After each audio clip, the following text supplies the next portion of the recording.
നമ്മളെ പാടി മയക്കാണ് കേട്ടോ. നന്നായി പാടുകയാണെങ്കിൽ ഞാനൊരു ബിരിയാണിക്ക് വാങ്ങിത്തരാൻ. ഫ്ലവേഴ്സ് ടോപ്പ് സിംഗർ സീസൺ 6 ഇന്നത്തെ എപ്പിസോഡിൽ പാടാനായി തങ്ങളുടെ അടുത്ത പെർഫോമൻസുമായി കുട്ടി ഗായകരെത്തുകയാണ്. പാടിക്കഴിഞ്ഞ് ഞങ്ങൾ തിരിച്ചു വരുന്ന വഴിക്ക് ശരിക്കും പറയുകയാണെങ്കിൽ അന്ന് എൻ്റെ കയ്യിൽ ക്യാഷ് ഇല്ലായിരുന്നു. എനിക്കാണെങ്കിൽ മോളടുത്ത് പറയാനും പറ്റുന്നില്ല. ഇത് ശരിക്കും പറയുകയാണെങ്കിൽ അന്ന് വാങ്ങിക്കൊടുക്കാൻ പറ്റിയില്ല. സംഗീതത്തിന്റെ ലോകത്തെ മികച്ച പ്രതിഭകളെ കണ്ടെത്തുന്ന ടോപ്പ് സിംഗർ വേദിയിൽ മധുര സുന്ദര ഗാനങ്ങളുമായി എത്തുകയാണ് കുട്ടി ഗായകർ. സ്വപ്നം പോലെ പാട്ടുപാടി ശിവകാമിക്കുട്ടി.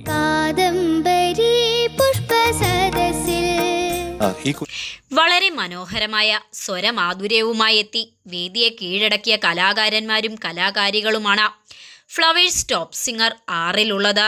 വളരെ പെട്ടെന്ന് തന്നെയാണ് ഈ കുട്ടിക്കുരുന്നുകൾ ജനഹൃദയങ്ങൾ കീഴടക്കിയത്. കുഞ്ഞ് പാടിക്കൊണ്ടേയിരിക്കണം, നിരന്തരം പാടിക്കൊണ്ടേയിരിക്കണം. അങ്ങനെ പാടേണ്ട ഒരു കുട്ടിയാണെന്ന് തെളിയിക്കുന്ന ഒരു വണ്ടർഫുൾ പെർഫോമൻസ് ആയിരുന്നു അവിടെ. മലയാളി പ്രേക്ഷകർക്ക് എക്കാലവും പ്രിയപ്പെട്ട ടെലിവിഷൻ ഷോകളിൽ ഒന്നാണ് ഫ്ലവേഴ്സ് ടോപ്പ് സിംഗർ. കുട്ടികൾക്കും മുതിർന്നവർക്കും ഒരുപോലെ പ്രിയങ്കരമാണ് കുസൃതി കുരുന്നുകളുടെ പാട്ടും കുറുമ്പും ചിരിവിശേഷങ്ങളും. കുഞ്ഞുമക്കൾ അരങ്ങുവാഴുന്ന ഈ പരിപാടിയുടെ ആരാധക വലയം ചില്ലറയല്ല.